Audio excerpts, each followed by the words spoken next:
রায় যদি বলেন, আজকে রায় আমরা সবাই আসলে ন্যায় বিচার চাই।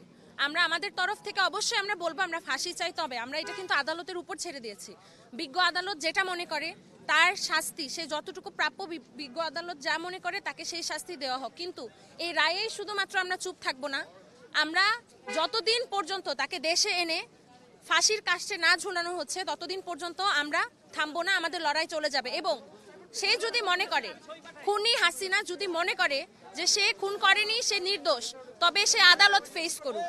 তার আদালত ফেস করার মতো সৎসাহস নেই বিধায় সে ইন্ডিয়াতে পালিয়ে আছে। এর আগে কে এরকম আদালত ফেস করার ভয়ে বাইরে চলে গিয়েছিল?